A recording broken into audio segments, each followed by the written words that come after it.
Assalamualaikum warahmatullahi wabarakatuh. Syukur alhamdulillah atas izin Allah pada hari ini kita dapat melaksanakan, Jadi Paham Keluap Aimi Aceh. Suatu kebanggaan bagi saya pada hari ini saya dapat membagikan, materi yang, selalu dipertanyakan oleh, para ayah bunda saat, ke fasilitas kesehatan. Pada kesempatan ini, saya akan memaparkan sedikit tentang, demam pada anak dan bayi, dan apa yang harus, kita lakukan apabila kita menghadapi demam pada anak dan bayi.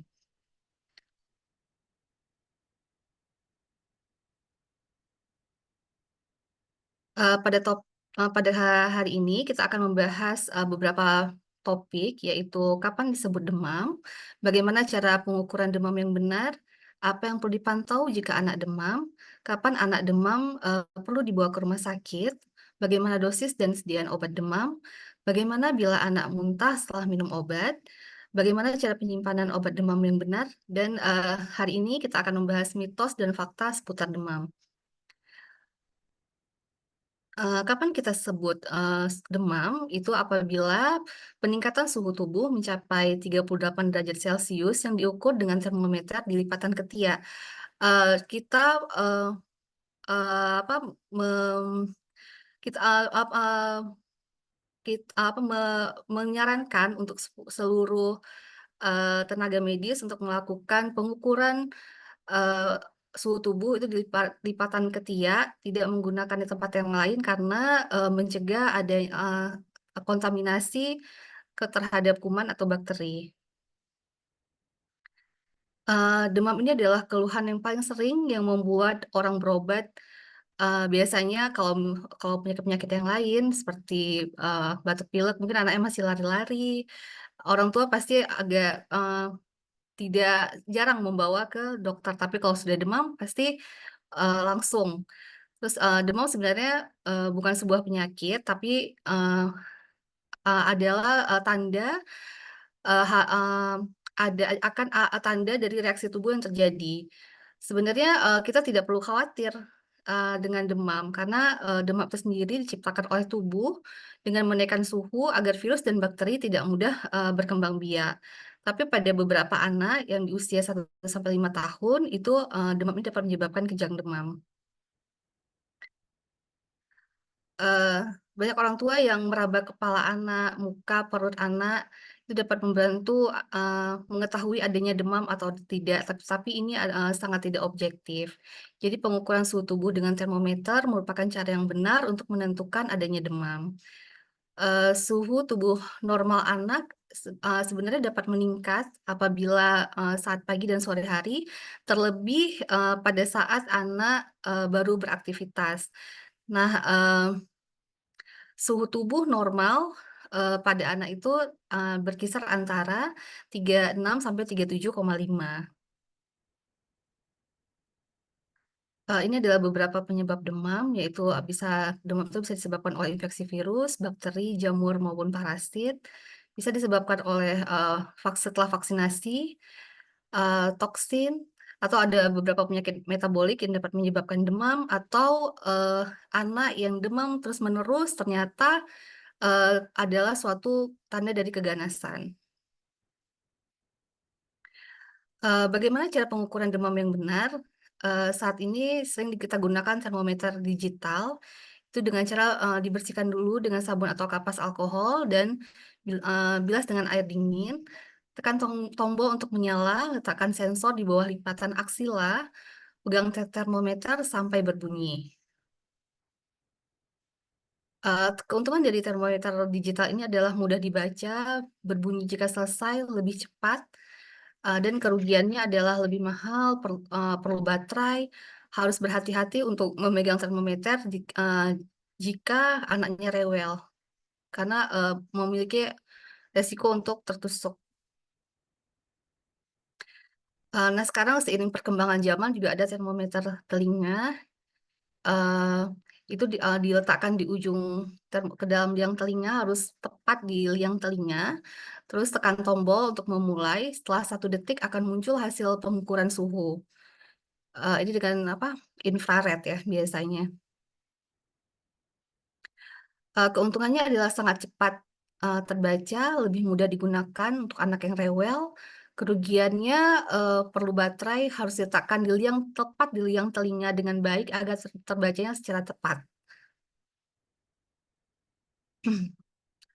Pengukuran temperatur pada mulut dan anus tidak dianjurkan lagi karena tidak higienis dan bisa terkontaminasi dengan bakteri atau virus.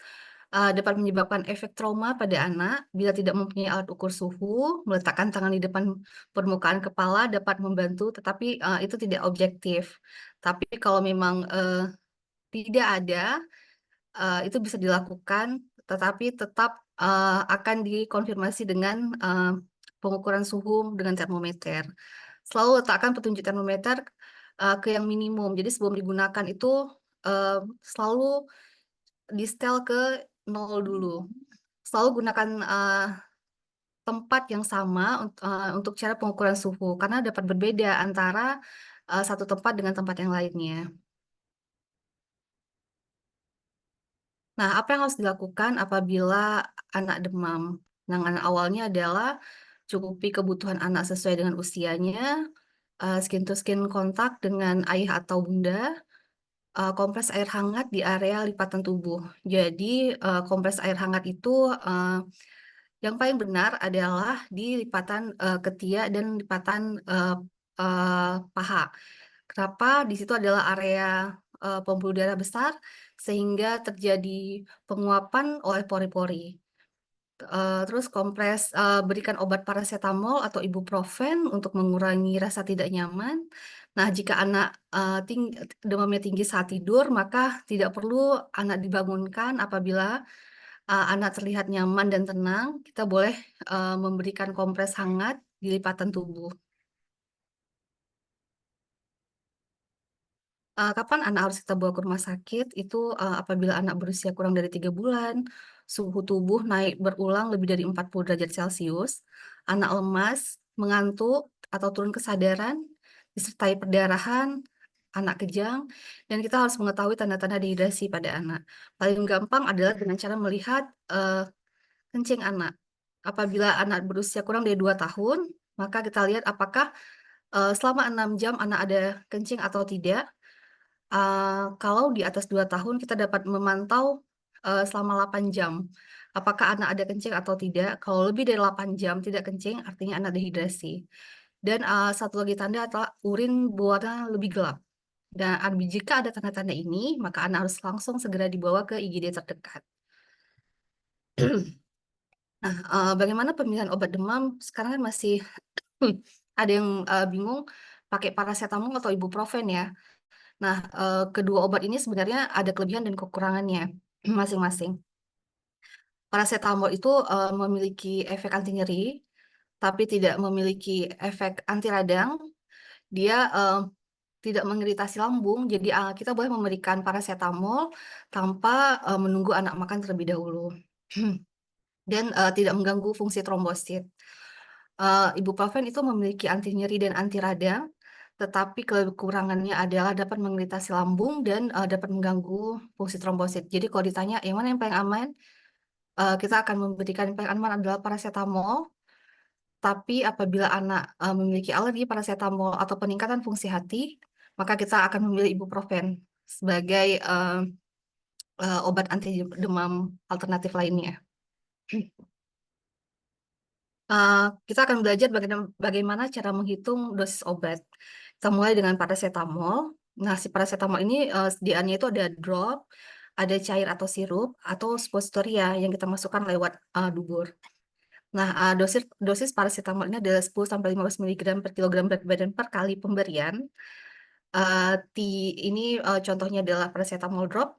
Pada tiap 1 mili paracetamol drop itu mengandung 100 mg paracetamol. Jadi 1 mili sama dengan 100 mg atau 0,1 mili itu berisi 10 mg. Jadi kan kalau misalnya drop itu kan biasanya 0,1, 0,2 sampai 1. Jadi ini misalnya berat badan anak itu ada 8 kilogram, maka dosis paracetamol tadi dosisnya ada 10 sampai 15 mg per kilogram berat badan, jadi 8 kali 10 sama dengan 80 mg, itu adalah sama dengan 0,8 mili. Apabila kita mengambil dengan drop, Ini kan apa, kita contohnya adalah sediaan drop, maka 0,8 mili atau 0,8 cc. Nah, apabila persediaannya itu adalah sirup, nah sirup ini macam-macam nih, apa, ini kemasannya. Ada yang 5 mili itu mengandung 160 miligram, ada yang 5 mili mengandung 120 miligram, atau ada yang forte, 5 mili itu mengandung 250 miligram, itu tergantung dari mereknya. Nah, dosisnya juga sama, 10 sampai 15 miligram per kilogram berat badan. Misalnya nih, berat badannya itu 15, atau gampangnya misalnya berat badannya itu 12, jadi 12 kali 10 berarti dapatnya 120 itu ada yang sediaannya 5 mili 120 miligram. Jadi ayah bunda dapat memberikan setiap pemberian obat itu 5 mili yang 120 miligram apabila berat badan anak 12 kilogram. Jadi kita harus memastikan dosis sudah tepat sebelum diberikan ke anak. Nah, ibuprofen sendiri itu dosisnya 5 sampai 10 miligram per kilogram berat badan per kali pemberian. Sediaan ibuprofen itu adalah ada yang sirup atau sirup forte. Ibuprofen biasa tiap mili itu 1 sendok obat, 5 mili itu sama dengan 1 sendok obat. Mengandung 100 miligram ibuprofen. Nah, yang forte itu 5 mili atau 1 sendok obat mengandung 200 miligram ibuprofen. Nah, ini juga sering ditanyakan oleh orang tua, bagaimana kalau anak muntah setelah diberikan obat. Nah, pada prinsipnya pengosongan lambung biasanya terjadi dalam 2 sampai 3 jam setelah makan. Penyerapan zat tertentu di dalam lambung mulai terjadi sejak menit ke 40 sampai 60. Namun penyerapan zat makanan dan obat terbanyak terjadi di usus halus. Jadi makanan harus melewati lambung untuk ke usus halus dulu agar bisa terserap lebih baik. Nah, bila anak muntah setelah minum obat dalam jangka waktu kurang dari 30 menit, itu kita harus mengulangi full dose. Apabila 30 sampai 60 menit, bila muntahnya banyak, kesan keluar semua, maka kita harus mengulang dengan full dose. Tapi bila muntah itu tidak terlalu banyak, kita bisa mengulang dengan setengah dosis. Nah, apabila anak muntah setelah 60 menit pemberian obat, itu tidak perlu mengulang lagi pemberian dari obat. Nah, bagaimana cara penyimpanan obat demam? Eh, di sini karena lebih sering kita menggunakan sirup, maka saya akan membahas tentang obat sirup. Eh, nah, obat sirup ini bisa disimpan di suhu ruangan 15 sampai 30 derajat. Jangan disimpan di dalam kulkas atau freezer karena bisa mengendap dan menjadi tidak stabil. Simpan di tempat yang kering dan terlindungi dari sinar matahari. Tutup obat sirup sampai rapat kembali. Nah, masa penyimpanan obat 14 hari bila tanpa kandungan pengawet dan 35 hari bila dengan komposisi bahan pengawet. Bahan pengawet ini bisa kita lihat pada kemasan kotak obat. Nah, kita juga uh, uh, akan membahas mitos dan fakta seputar demam. Nah, mitosnya, saat demam, anak tidak boleh mandi. Faktanya, memandikan anak yang demam dengan air hangat bisa menjadi terapi termoregulasi atau mengatur suhu agar normal kembali, tetapi tidak dimandikan lebih dari 5 sampai 10 menit. Jadi, boleh mandi dengan air hangat dan tidak boleh lama gitu. Yang terpenting adalah menjaga tubuh tetap bersih ketika sakit. Mitos selanjutnya adalah demam. Ada yang bilang anak demam itu adalah tanda anak akan pintar. Nah, sebenarnya faktanya demam tanda uh, ada sesuatu yang terjadi pada tubuh. Jadi tidak ada korelasi sama sekali antara demam dengan ada bertambahnya kemampuan dari anak. Nah, selanjutnya adalah eh, parutan bawang merah dan minyak bisa jadi penurun demam. Nah, faktanya parutan bawang merah bukan sebagai obat penurun demam, tapi lebih untuk menghangatkan badan. Eh, Bila mitosnya itu pakaikan pakaian tebal saat anak demam. Faktanya, pakaian pemakaian pakaian tebal akan memicu demam makin tinggi. Justru pakaian anak sebaiknya itu pakaikan anak pakaian yang nyaman dan mudah untuk menyerap keringat. Mitosnya selimuti anak yang demam serapat mungkin. Faktanya, dalam kondisi demam, penggunaan topi, kaos kaki, dan selimut dengan rapat justru akan membuat panas tidak menguap. Nah, langsung diberikan obat penurun demam. Jadi sebenarnya obat penurun demam ini adalah fungsinya itu membuat anak lebih nyaman, bukan untuk menurunkan demam. Jadi jika suhu sudah turun dengan dikompres hangat, itu kita tidak perlu memberikan obat penurun demam. Eh, Mitosnya saat tumbuh gigi semua anak pasti demam. Faktanya tidak selalu anak yang tumbuh gigi akan demam. Pada beberapa anak, demam bisa terjadi karena saat gusi akan pecah dapat timbul reaksi peradangan. Nah, banyak nih pertanyaan, kompres pakai air dingin, bukan air hangat. Nah, sebenarnya kompres dengan air biasa sampai air hangat bisa membantu terjadinya evaporasi yang menyebabkan keluarnya hawa panas dari dalam tubuh. Nah, kompresnya itu pun harus di lipatan ketiak dan selangkangan karena itu adalah daerah pembuluh darah dilewati pembuluh darah besar sehingga akan terjadi penguapan oleh pori-pori. Ini ya, kompres hanya di dahi, sebenarnya kompres dilakukan di daerah ketiak dan selangkangan dan lipatan tubuh yang lainnya. Seperti saya jelaskan tadi, ini adalah tempat lewat pembuluh darah besar sehingga terjadi penguapan oleh pori-pori.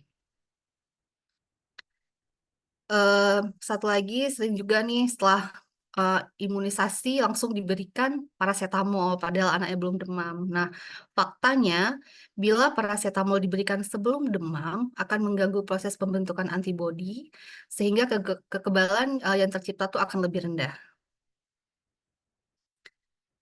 Nah, kesimpulannya demam bukan suatu penyakit tetapi tanda dari suatu penyakit. Jadi kita harus tahu tata laksana awal, tanda-tanda kegawatan pada anak dengan demam. Tidak perlu panik dalam menghadapi anak saat demam. Eh, itu saja untuk kuliah eh, Keluap Aimi Aceh jadi paham untuk hari ini. Semoga bermanfaat. Apabila ada pertanyaan dari ayah bunda, eh, kita akan membahas lebih lanjut pada sesi Keluap pada hari ini. Terima kasih. Semoga bermanfaat. Assalamualaikum warahmatullahi wabarakatuh.